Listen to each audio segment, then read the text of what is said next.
everyone, here we are again for another lesson, and this one is on fillers, most common used phraseology or things that used to fill for conversation.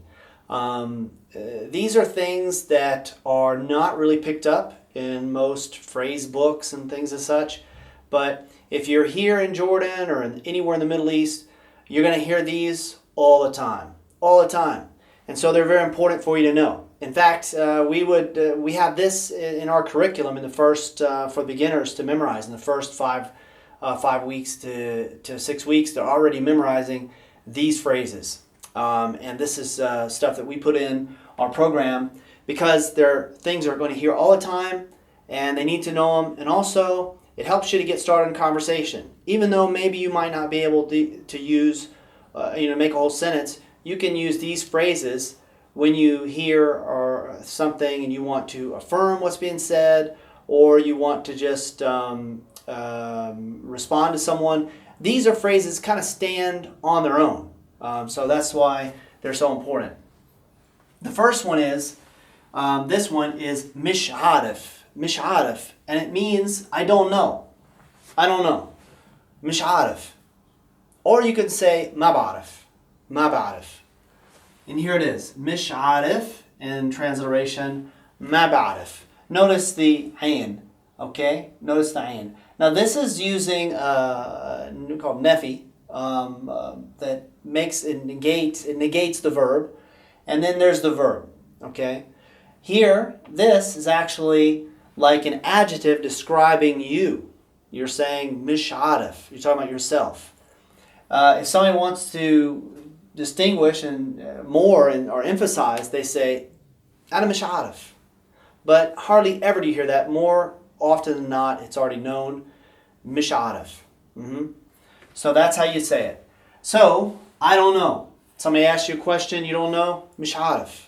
Where's such and such a person? Mish arif. So this is used a ton. Okay? Now notice though, you can't say mish ba'arif. You can't do that. It's got to be ma ba'arif. And mish arif, not ma'arif. Okay? It's got to be mish arif. Alright? So here's another one. This one is, how do you say I don't understand? Mish faahim. Yani mish faahim. Sometimes people use this for a lot of other stuff that they put on it. Like, for example, mish arif shu biddak minni. I don't know what you want from me. Mish arif shu biddak. I don't know what you want. Or actually this one, mish faahim shu biddak minni, you can say as well. I don't understand what you want. All right? I don't understand what you want. Or mish faahim is su'al. I don't understand the question. Mish faahim is su'al. Or you can just باختصار, and just cut to the chase and say mish faahim. This comes in handy for a beginner. But you know what? People use it all the time, because even if somebody speaks perfect Arabic and you hear perfect Arabic, you understand everything, you may still not know what they want to say, just like we say in English all the time. I don't understand. Mish faahim. All right? So, there's that one. And there's a transliteration. The next one is hada mish SaHH. Hada mish SaHH. And that means that's not correct, or that's not right. So this could be used figuratively for what somebody said, their opinion. And somebody says, "Well, I think they did this because of that." And you could say, "Well, hada mish SaHH."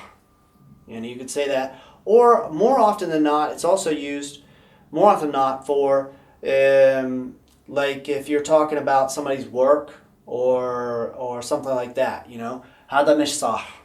Hada mish SaHH. Yani what you did, mish SaHH. So, or if it's something not good, that somebody did, is also you can say.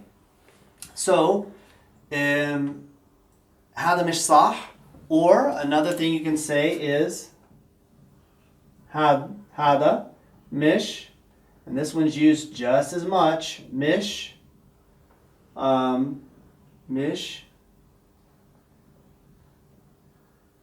Well, you know what?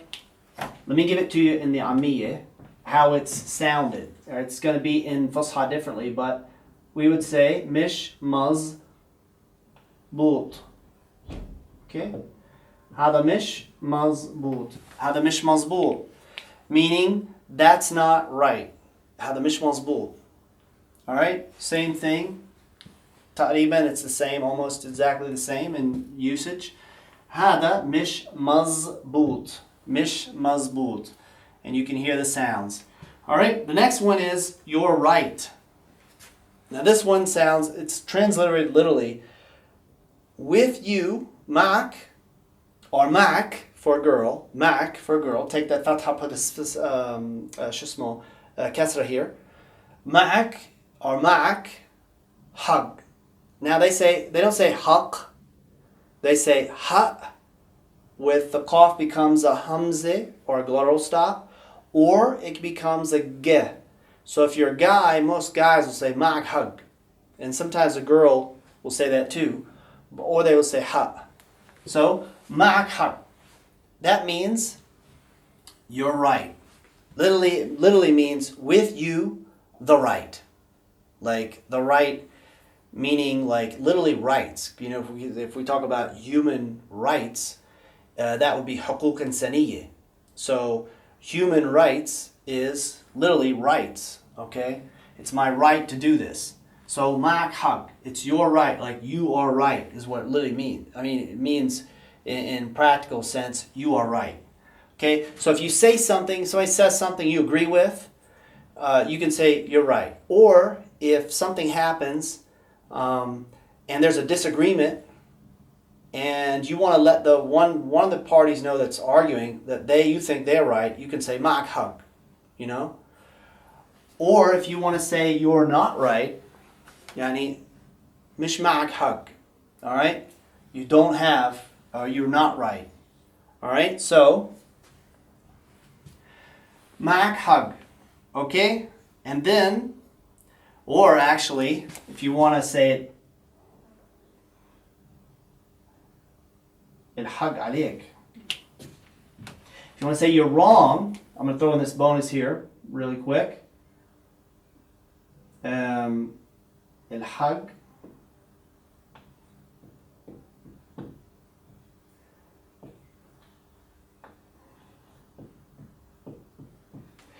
haqq alayk, or for a girl, haqq alayki. All right? So this is you're wrong, or you're at fault, one or the other. You're wrong, or you're at fault. Haqq alayki. Okay? Actually, it's more of you're at fault. Let's just go with that because there's another way to say you're wrong, you're at fault, or it's your fault.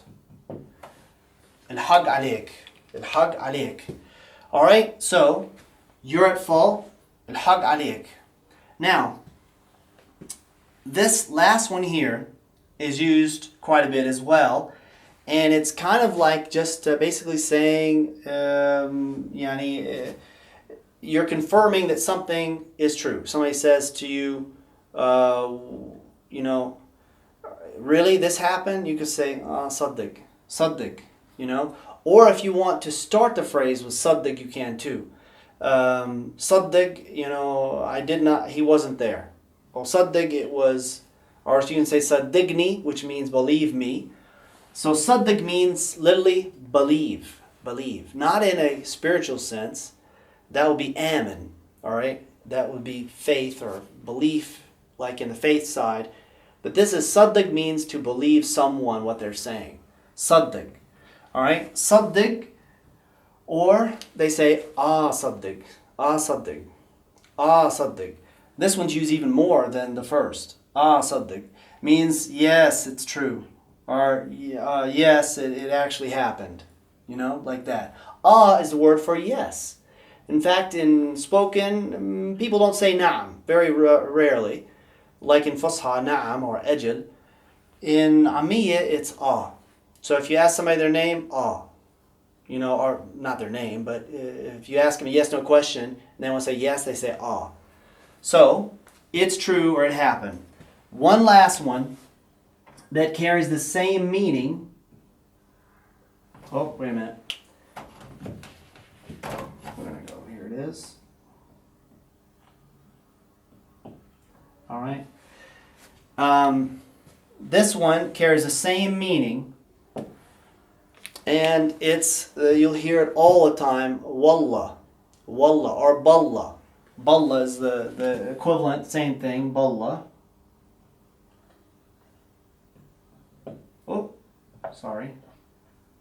Messing that up. Ballah. Now, a quick word about this. This means, I swear to God, basically. I swear to God, or in the name of God. Basically, this is kind of like, it's like a shortened form of that. But this one, they're both basically the same. It means like, I swear, or I swear by God, this happened. Now, all Muslims use this, almost all Muslims, and it's okay. All right, because in Islam, the use of God is okay. But if you are a Christian speaking Arabic, some Christians say this, yes, but Protestant and evangelical never say this. So if you're a religious Christian, you will not say this. Or whether you're even from the Orthodox side, many don't say it, or whatever. The reason why is because it's in the Ten Commandments that you should not take God's name in vain.